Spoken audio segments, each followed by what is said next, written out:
Assalamualaikum warahmatullahi wabarakatuh. Waalaikumsalam.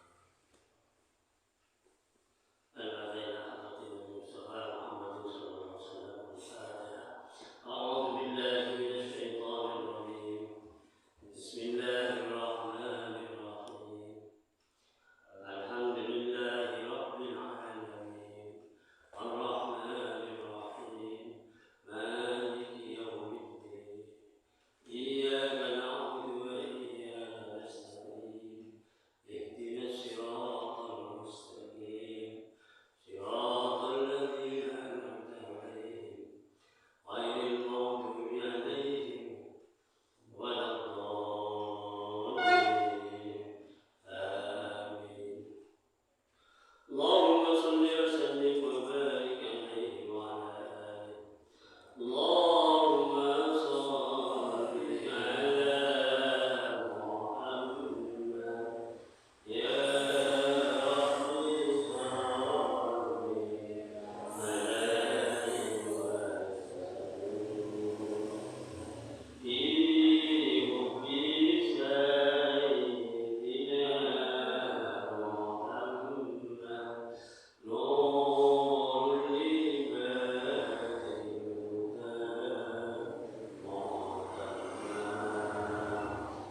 seperti adanya berbuka bersama.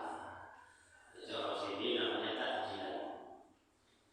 Kemudian nanti ada kegiatan lagi ibadah sholat tarawih.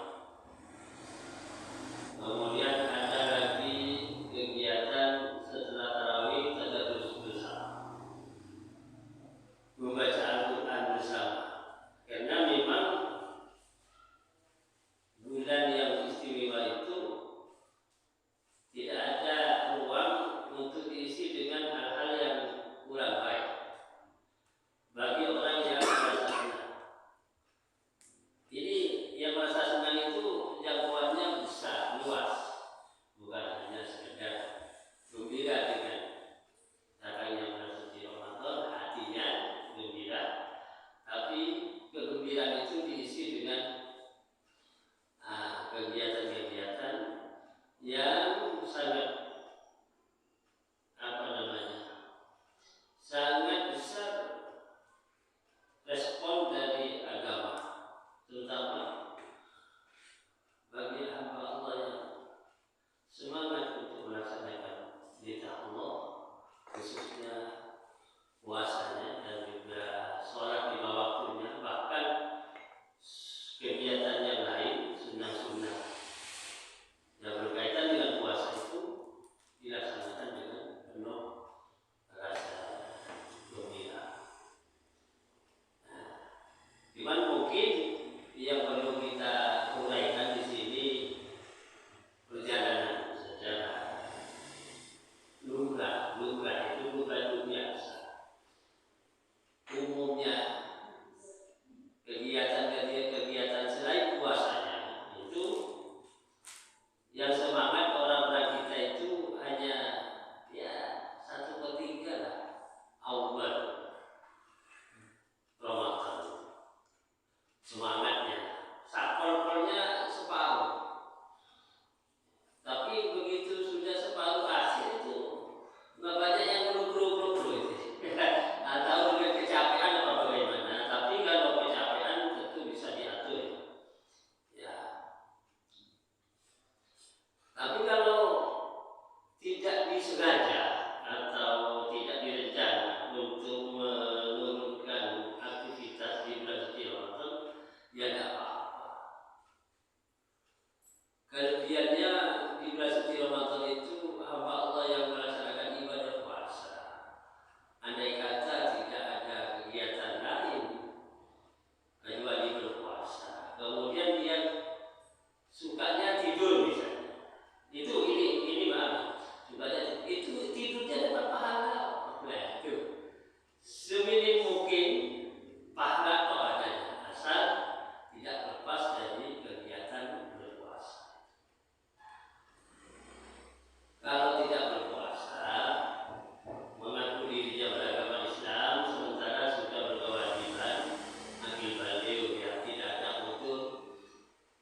Kalau tidak sengaja, dosa besar.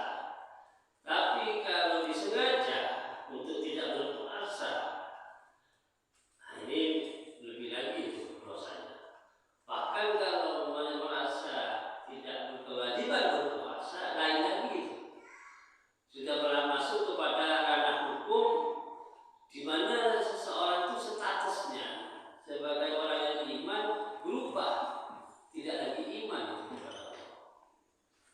Kalau bahasa yang lebih eksplisit itu murtad, karena meyakini sebaliknya daripada perintah. Diperintah wajib melaksanakan puasa, tapi dia meyakini tidak wajib. Nah, kewajiban dari Allah itu diyakini tidak wajib, dan itu murtad. Nah ini maaf ya, ini agak detail. Tapi kalau ada orang karena capek, malas lah, itu dosa, fasik. Nah, orang yang tidak berkewajiban tidak melaksanakan puasa karena capek, dosanya besar. Itu pun masih berkewajiban mengkodok puasa. Tapi kalau yang tadi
tidak diumumkan, walaupun tidak diketahui orang lain, hanya dirinya saja diam, tapi hatinya tidak meyakini sebagai kewajiban.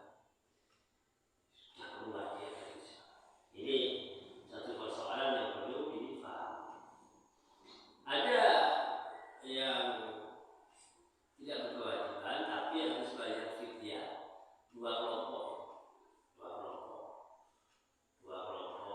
itu tidak berkewajiban puasa tapi bayar fidyah tiap hari 6 on.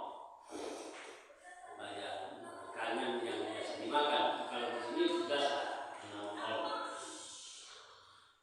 Dua kelompok ini, satu adalah orang yang memang tua, tidak mampu melaksanakan puasa karena usia lanjut sudah tidak mampu dia. Bagaimanapun di kapak-kapak tidak bisa, jadi tidak usah puasa jam, tapi oleh keluarga yang ngurusi atau yang membeli dibayarkan fidyah per hari 6 on. Dibayar tiap hari boleh, satu kaligus boleh. Kalau 6 on sama dengan 18 kilo, 6 kilo kali 3 ya. Tentunya seperti itu. Cukup itu aja. Kalau yang sudah usia lanjut tapi memang sudah tidak mampu berpuasa, betul-betul kalau dia puasa mudarat mungkin bisa kilipak-kilipuk.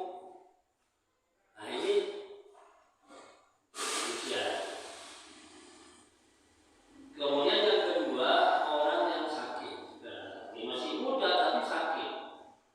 Sakitnya itu kalau menurut hasil pemeriksaan dari dokter, dokternya tidak cukup satu dokter, harus 2 yang memeriksa pasien tadi.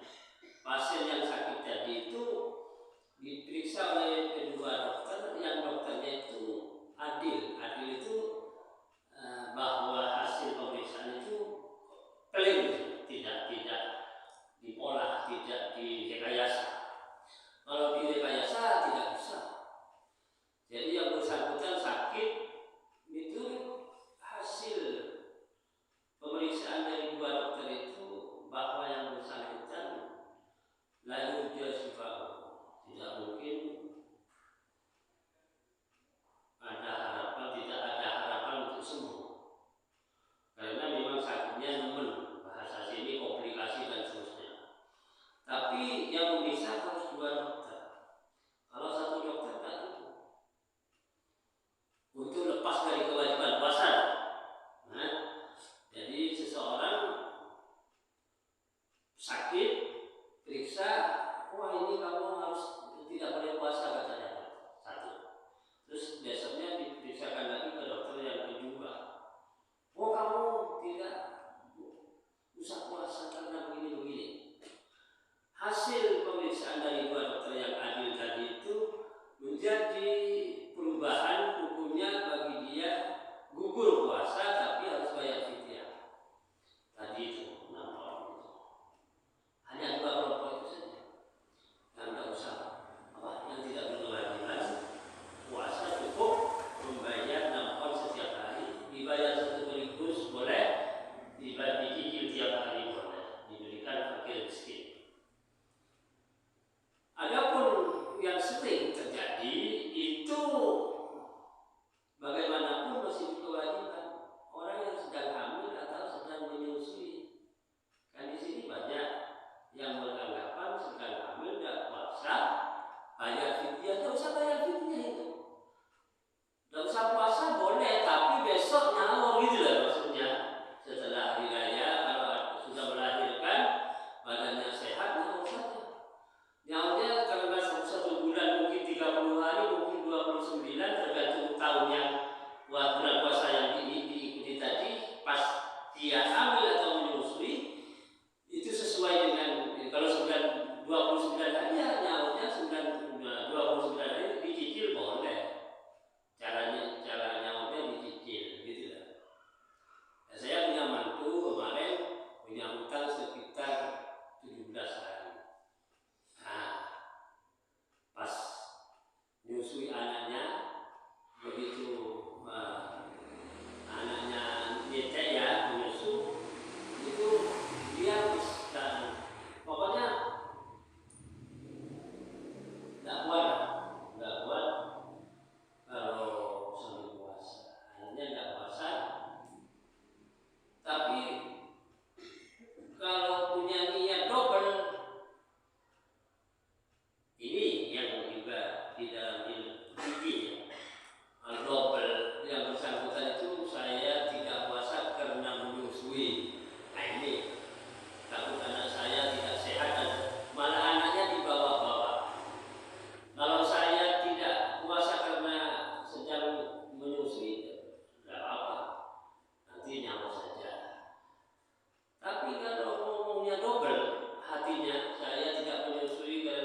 bisa bahkan masuk surga kalau merasa senang. Dan isi senangnya itulah teman gembira mau jualan batik supaya lancar kan, bagus senangnya kalau puasa kan pakaiannya laris kan itu. Semua yang berkaitan dengan kegiatan Ramadan dan hari raya meningkat, harga-harga naik di sana, laris yang datang dari mana-mana, mudahan dan seterusnya. Kalau senangnya cuma untuk dagangannya, sementara puasa tidak diisi dengan sebaik-baiknya, ya nggak usah. Makna senang tadi itu sesuai dengan substansi kontekstual daripada hadis tadi. Bapak-bapak, ibu-ibu yang berbahagia, ini sekilas kita menyambut datangnya bulan suci Ramadan. Insyaallah 3 minggu lagi. Kita pokoknya nanti mengikuti ketetapan dari pemerintah. Insyaallah tidak ada masalah bagi kita, karena kalau mengikuti pemerintah itu artinya kita ikut saja, tidak usah repot-repot, karena sana yang sudah menentukan nanti awal Ramadan dan awal Syawal pemerintah. Jadi kita mengikuti ketetapan yang ditetapkan oleh pemerintah. Di dalam melaksanakan ibadah khususnya puasa, kita tidak usah repot-repot. Niatkan diri saja, hati rasa senang, badan sehat, kita puasa. Ya. Dan kaitannya dengan kegiatan yang ada di bulan suci Ramadan, sebagian sekilas tadi dari sisanya sudah saya sampaikan. Ada juga yang Allah Ta'ala memberi pahala yang besar, khususnya bagi orang yang mau baca Al-Quran di bulan suci, mau baca saja, baca di bulan suci Ramadan. Kalau di bulan suci Ramadan itu perbandingannya 1000. Kalau di luar Ramadan 1, kalau di dalam Ramadan 1000. Itu misalnya di bulan Ramadan membaca Fatihah dapat